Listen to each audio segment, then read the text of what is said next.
Here at Aztec, they have a completely rebuilt kiva, giant kiva.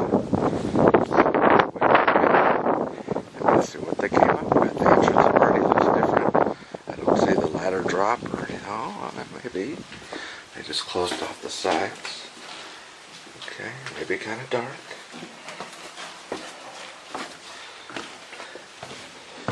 Okay. Oh, they've covered over all this. Okay, well, they just rebuilt it. It's not stone. I might think. And rough.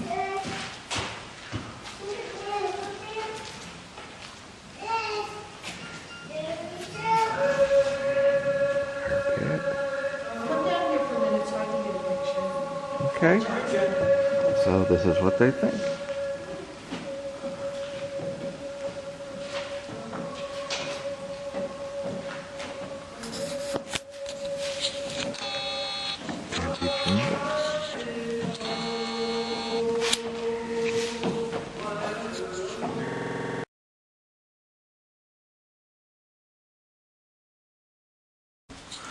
They say these are actually remaining.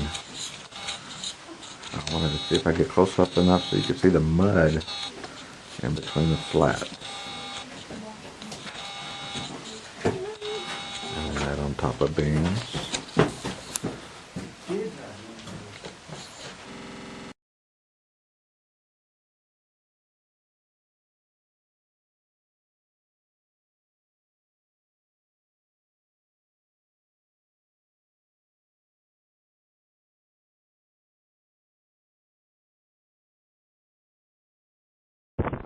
This is a river. I think it's the San Juan River. Obviously it's a river. It's water. But this runs right alongside those ruins that we saw here in Aztec.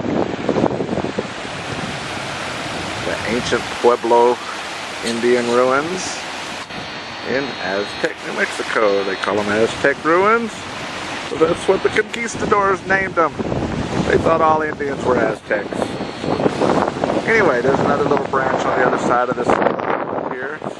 Flows in right there. And makes, I think it's the San Juan River. Anyway, that's why they built here, because there was lots of water.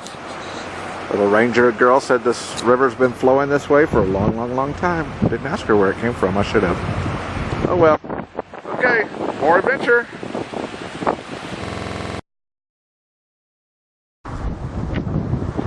The salmon ruins are actually in a river valley with trees, which would obviously be green, right time of year, trees. But once you get out of the valley, then you're back into high desert again with the mesas and the buttes. That's a butte. And all the other desert stuff. But this is unusual that this one's actually in a fertile area because of the water. Very good.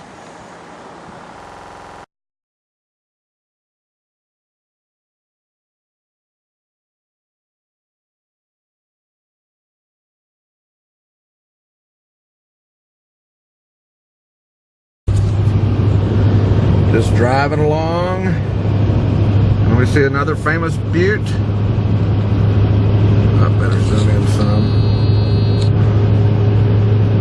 This is the Shiprock Butte. Been used in several films and stuff. There it is. Out in the middle of nowhere, New Mexico. Sure seems to be a lot of nowhere, New Mexico. Anyway, there it is.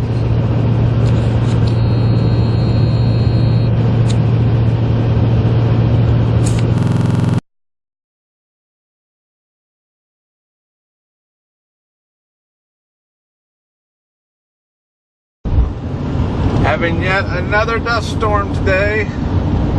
I'm getting sick and tired of dust storms.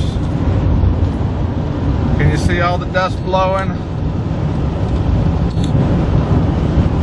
Wind's supposed to be 50 to 70 again today. And that's when it blows around, when it blows hurricane force winds in the desert. Almost seems like nighttime now. So much dust, there's no sunshine. Are you getting that impression at all? Through the pictures? It's almost like nighttime. And out there, the dust stops over the mountains. Then you come back in, and it just turns to muck. Could you imagine if it started raining with all this? It'd be raining mud. All right, more of the great adventure.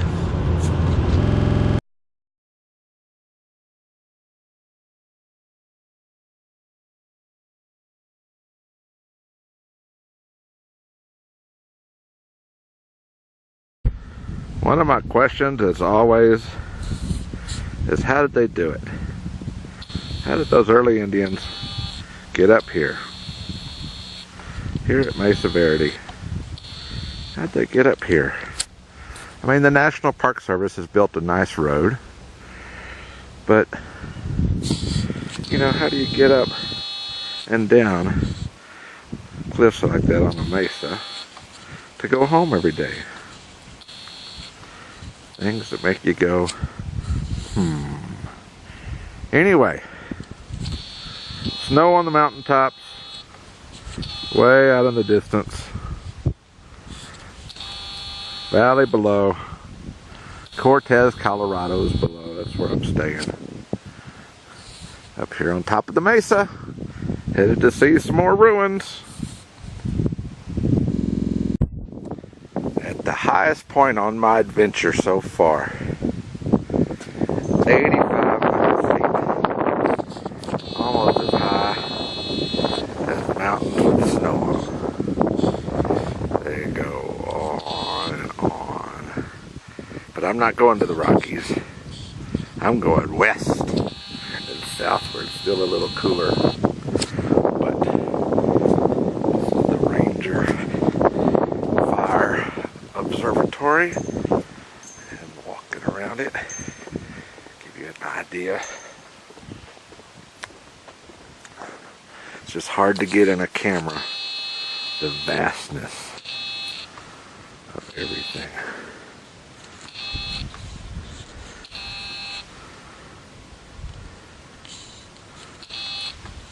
It's not a real clear day.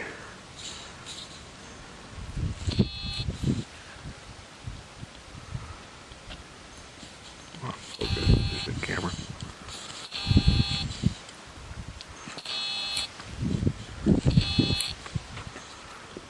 Morning.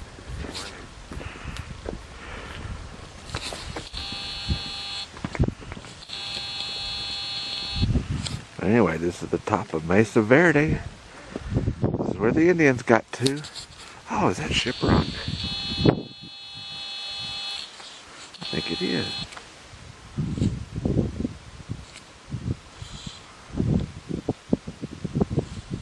Maybe not. Maybe not. But it's way out there.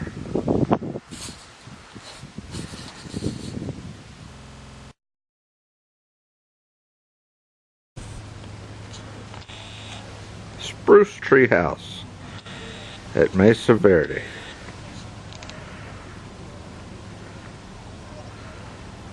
That's where I'm going.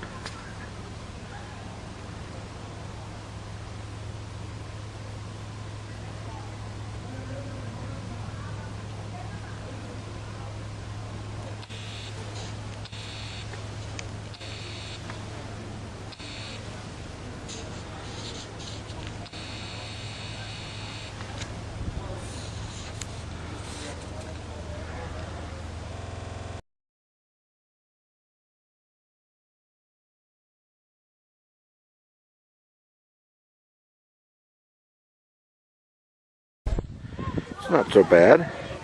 It's right off the canyon floor. You could easily find some ways to get up here. There's just the canyon floor is just right there. A little bit below the shrubbery.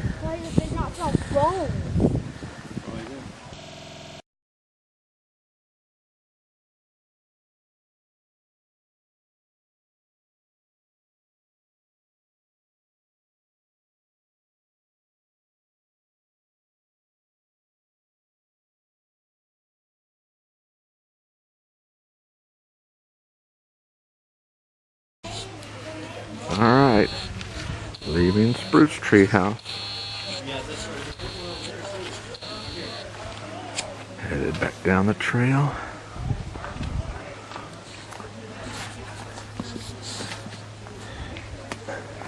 And like I said, the canyon floor is just right there as I go down the trail. Canyon floor is just right there. They say there would have been a spring up the top of the canyon and flowed down, and that was their water source. Alright, well, this is the only structure open this time of year. 1st of April in Mesa Verde. So I hope you enjoyed your time in Mesa Verde at, let's see if I can get another picture of it, the Spruce Tree House. And they're saying it's not really a Chaco outlier. They're saying it's more a contemporary, probably, of Chaco. So everybody has their own opinion. Later.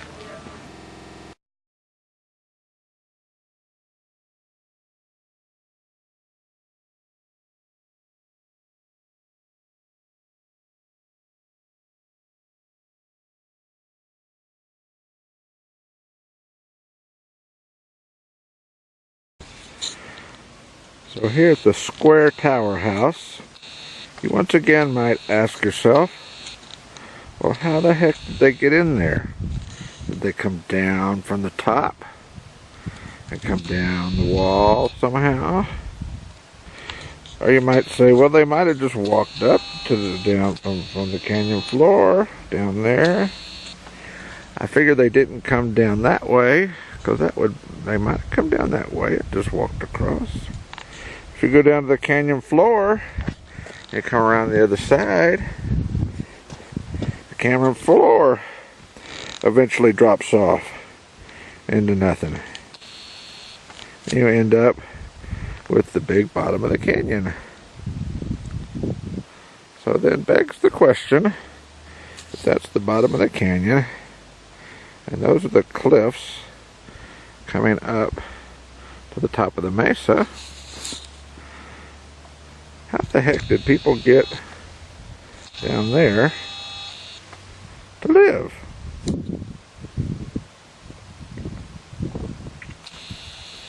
Things that make you go,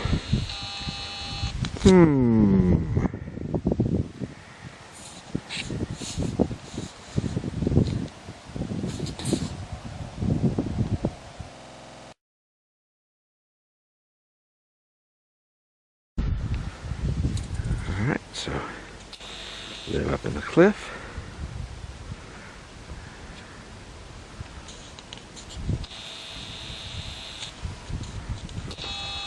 Oh, this is the top floor, the penthouse up here.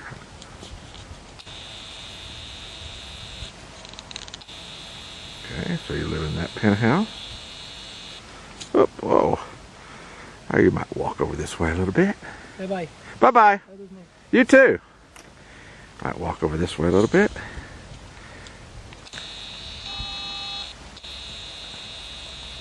You might go visit your neighbors.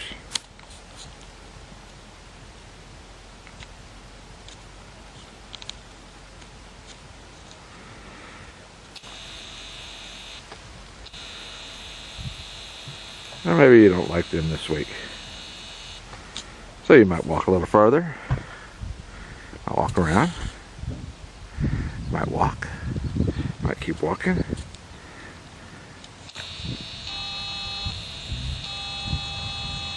might go visit your other neighbors.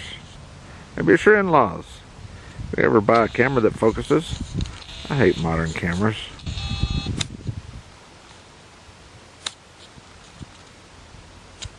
There's the in-laws. Or the outlaws. Oops, there's the plaza in front. That's the most important part. It's the plaza where everybody gathers. Or you might not like those in-laws. Maybe you go see the other in-laws. Up the canyon a little more. And there's supposed to be some more up there. But it says my battery's running low again. So there's some of the cliff dwellings of the Sun Temple. And the Sun Temple is up on top. And it was a precursor, they say, to the cliff dwellings. So we'll have to check it out here in a minute. But there's some of the cliffs. And there's the bottom. Way down there. Makes you wonder, how'd they get there? Alright, bye now.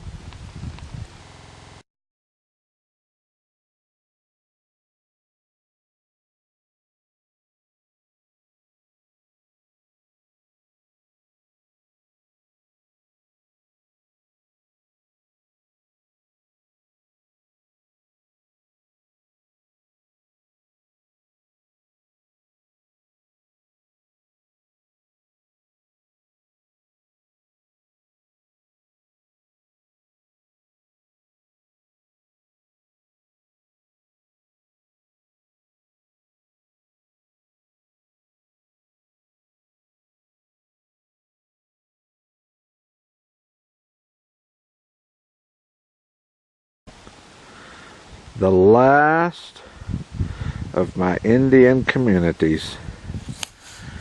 Next I'm headed, well no, Hovenweep. I'll be headed to Hovenweep tomorrow, the next day. That'll be the last community. So this is one of the last. And these were top cliff dwellers.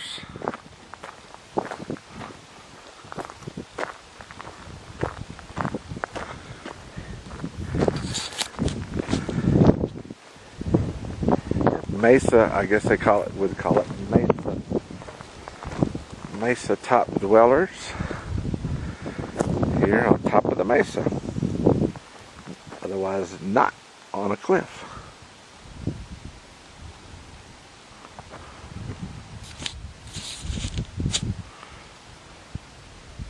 Well, alrighty. So more pictures from Hovenweep, and that will be the end of the Indian ruins out here in the great country of a whole lot of nothing, New Mexico. Alrighty, leave you with a picture of the scrub brush. I guess I'm just gonna have to get used to the fact that the ancient Indian places I want to go visit are down roads like this, out in the middle of nowhere. Out in the middle of nowhere.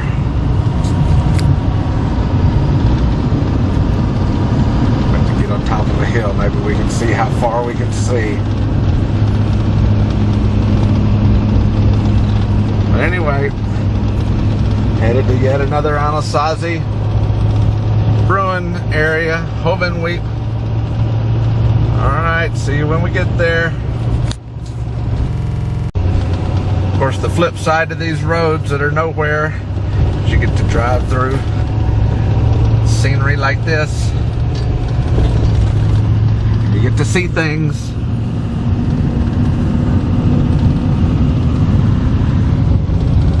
You get to cross cattle guards. And you get to see pretty stuff.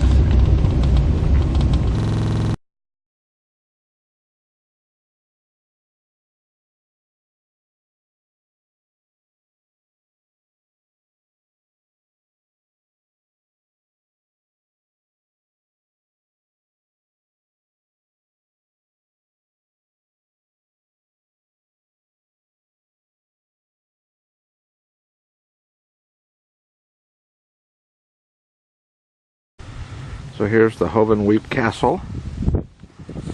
Right next to one of its round towers. And then down in the canyon is what they call Square Tower.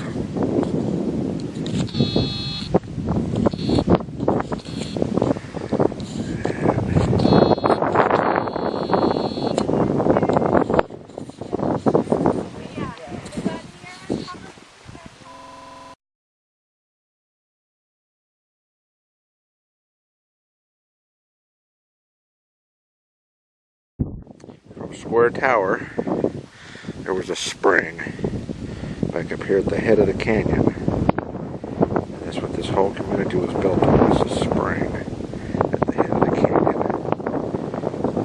Tower house, and then down the canyon. The outside edge of Hovenweep Castle. You hate to be the guy that had to lay that foundation.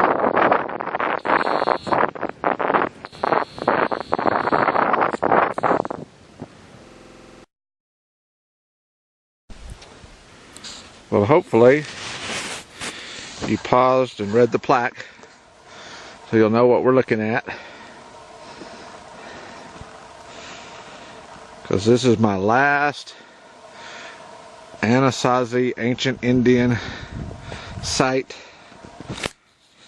I think I've had enough of ancient Indians.